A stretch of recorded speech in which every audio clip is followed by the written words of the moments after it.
Happy first day of summer. It's Monday news headlines.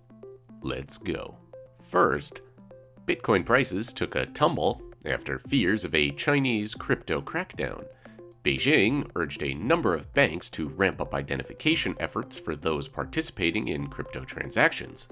As a result, Bitcoin is down 20% compared to last week. But that doesn't dim hopes from Plan B.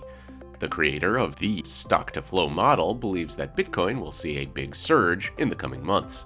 Their alleged worst-case scenario puts Bitcoin at $135,000 in December. Meanwhile, across the pond, more crypto news from the UK, as one of the nation's biggest banks, TSB, clamps down on crypto purchases due to excessively high fraud rates. The fear is related to financial scammers requesting cash via untraceable crypto conversions. And finally, life imitates art as the Dogecoin Racecar suffered a crash during a NASCAR event in Nashville on Friday. Doge is currently the worst performing altcoin in the top 10 and is down 30% compared to a week ago. And that's the news. Hope you have a wonderful new week.